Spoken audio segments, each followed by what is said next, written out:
questions. This was 500,000 worth of wisdom. He's speaking in the interview. Well said, well said. Hey, Coach. 2 questions. First, dominant performance by AD, 41 points, 20 rebounds, and then also a sleeper, Cam Reddish, 2 defensively, what he was able to do. You know, he's been through a lot, too, in the season. Just wanted to get your thoughts on those 2. Well, with AD, you know, just us wanting to enforce our will, impose our will on the game, really control the paint, you know, on both sides of the ball. And, you know, he's the guy to do that. He's our anchor. He's our guy that carries a big load, you know, in terms of our points in the paint and what we have tonight. 86 points in the paint, and just not settling. You know, we show them the stats, you know, the points per possession with no paint touch as opposed to a paint touch, and it's like night and day. And so just this process of going through the early parts of the season, you know, it's a process of discovery, and you being able to be successful and have a surplus in terms of the win-loss column as opposed to a deficit while going through that process is huge. And obviously, man, shout out to the NBA, Adam Silver, the crew, everybody that put this idea and took this idea and made it a reality. Even the way the games were interwoven into the regular season, it's a huge shot in the arm, especially for our group. The guys we brought back, the guys we added, and just playing some highly intense basketball games, and with the playoff atmosphere / NCAA tournament atmosphere, being in a neutral city, I dig it. It was a beautiful experience, and shout out to the Indiana Pacers. They're a hell of a ball club, really on the upswing. Huge upside for that group, but I'm so proud of our group. I couldn't be more proud of LeBron and AD's leadership. And you mentioned Cam, Torian, these guys have been doing dirty work for us all year. It's amazing, man. You just put people in a loving environment and allow them to just embrace it, encourage them to embrace it, put the work in, and we got top to bottom within our organization, everyone that's all about winning.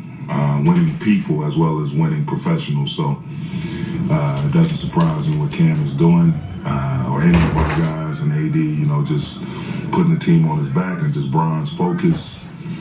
It's just him being vocal and, you know, on the court, off the court, film sessions, what have you, walkthroughs, you know, just everybody pushing the line in the right way, holding the rope with both hands and pulling it all in the same direction. Third row on your right. Over here. LeBron said that, you know, he knows what he and AD are capable of together, and when they're both healthy, kind of referencing this and the 2020 title. From first coaching against them as a duo to now having coached them for almost a season and a half, how special are they together as a superstar duo, and just what are they capable of moving forward? I mean, I think the sky's the limit. They're a hell of a 1-2 punch, and that 1 or 2 could be either one of them on any given night. And at the end of the day, you know, they know how to take it to that next level when everything is on the line. And so we wanted to make sure we talked about being the first, being on the right side of history, and being the first to do something. You know, the passion and the love, or should I say the love that creates the passion for the game that causes you to be involved. And then you have an individual success, and obviously it's a team sport.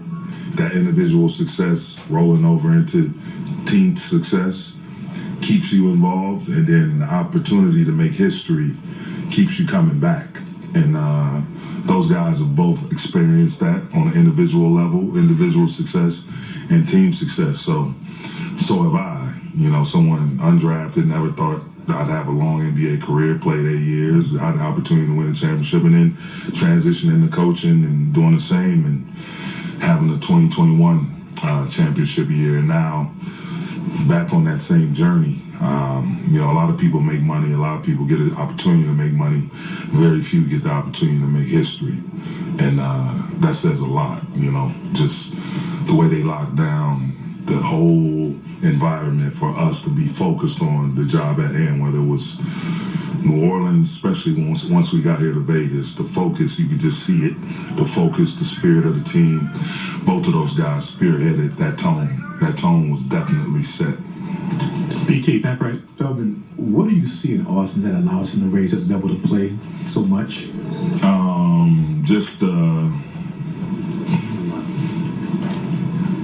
Man, Austin's, I don't think he gets enough credit for how competitive he is. He's a competitor, man. You watch him work on his game. You watch him try to go make plays for his team, make plays on both sides of the ball. He's just a highly elite, intelligent basketball thinker and worker. And it shows, once we get in these moments where we need him. As I mentioned with Bron and AD, Austin is also one of those guys that can carry the group at certain segments of the game, finish games, make all the big plays you ask him to make, and some that you weren't expecting. And so I love him to death. He wasn't feeling well tonight. I don't think a lot of people understand that. We come off a long 4-game trip back to the East Coast and all down through Oklahoma, back home, back out here. We're changing climates, so it's one of those things where he put it together, man, and had one of the game. Probably arguably, everybody will talk about reference the Phoenix game, but the game he had tonight, we needed every bit of it. And he's just a flat out competitor, unassuming, just wants to handle his business and be there for his teammates. Kobe, her sitting right here. I got a lot of stuff going on this right side over here, man. The door opened and closed, and somebody's phone just went off, man. Can we get it together over here? Somebody's phone was your Can we PR. get it over? Is it okay? We get it together, please. That was your PR guy with the phone, by the way. Damn. Next question. Going back to We in Vegas, man. No snitching. Man, There's a lot of desert out here, man. Just relax. But go ahead, man. My bad. Going back to Cam, especially even going before the season, all he had been through his career, bouncing around teams. What does it mean?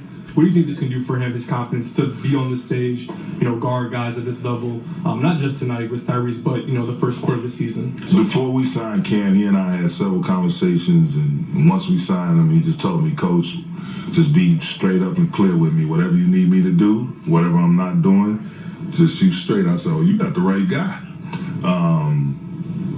Cam is phenomenal.